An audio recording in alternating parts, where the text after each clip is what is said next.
You're now tuning into Pimp Points.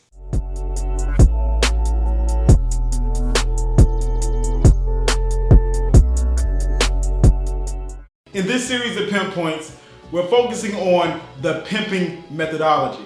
Now, with the pimping methodology, I already discussed about pimping yourself in the first episode. In this second episode of the pimping methodology with the Pimp Point series, I will be focusing on Pimping Corporate America.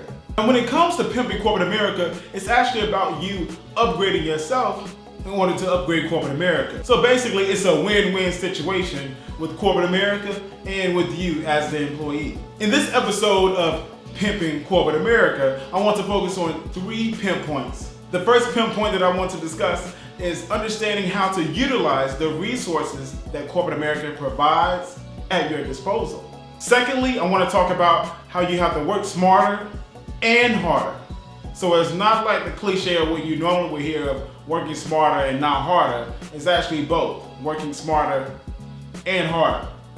Lastly, I want to talk about how you need to network like no other. So you ready to get your pimp on? Let's go. In my book, How to Pimp Corporate America, I discuss how you have to utilize the resources that Corporate America provides to all of us freely when you're employed. What I mean by that is that you're normally given a benefits package when you're hired at a corporation.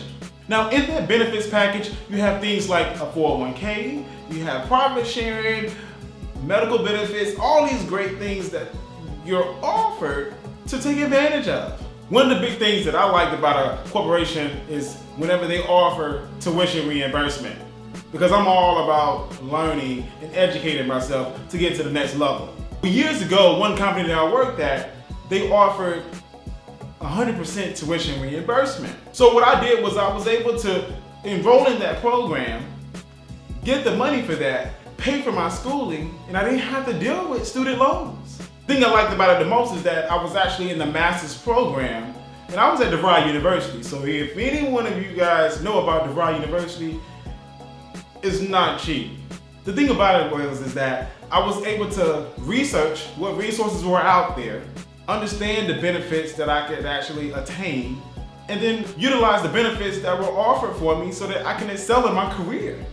So I say all of this to say is that utilize the resources that are at your disposal, because it will help you get to the next level in your career. The next point I want you to understand is being able to work smarter and harder. Yes, I said it. I didn't say work smarter, not harder. Work smarter and harder.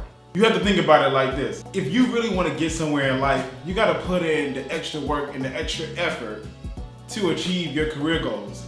So you definitely want to work smarter, but you have to work 10 times harder than the next person. When I was working at a company back in Atlanta in 2007, I really wanted to take it to the next level. I wanted to work in a different department. I realized quickly that people that worked in the department that I was in, if they wanted to move to any other department, the manager would always shut it down. And I was like, that ain't gonna be me. I wanna move to the next department, make more money, so I'm gonna do it a different way and be more strategic with it. So what I did was I thought about it, I strategically planned it out, and I circumvented the process. So what I ended up doing was going to the hiring manager at the department and making sure that I had her one-on-one attention so that I can get the job. Honestly, it was because I was smarter about my approach. The approach was not easy because I had to duck and dive and try to figure out how I was going to meet this person while I was at the company working in the same building on the same floor. But I made it work. The thing is that I had a goal in mind to advance in my career, and I knew that the only way I would be able to do that is to work smarter and harder to get to the next level. So I'm happy to report that back then, I got the job. But it was truly because I worked smarter and I worked harder to get to that level. So I already talked about with Pimping Corporate America, you want to be able to utilize the resources that Corporate America provides at your disposal, and you also want to be able to work smarter and harder.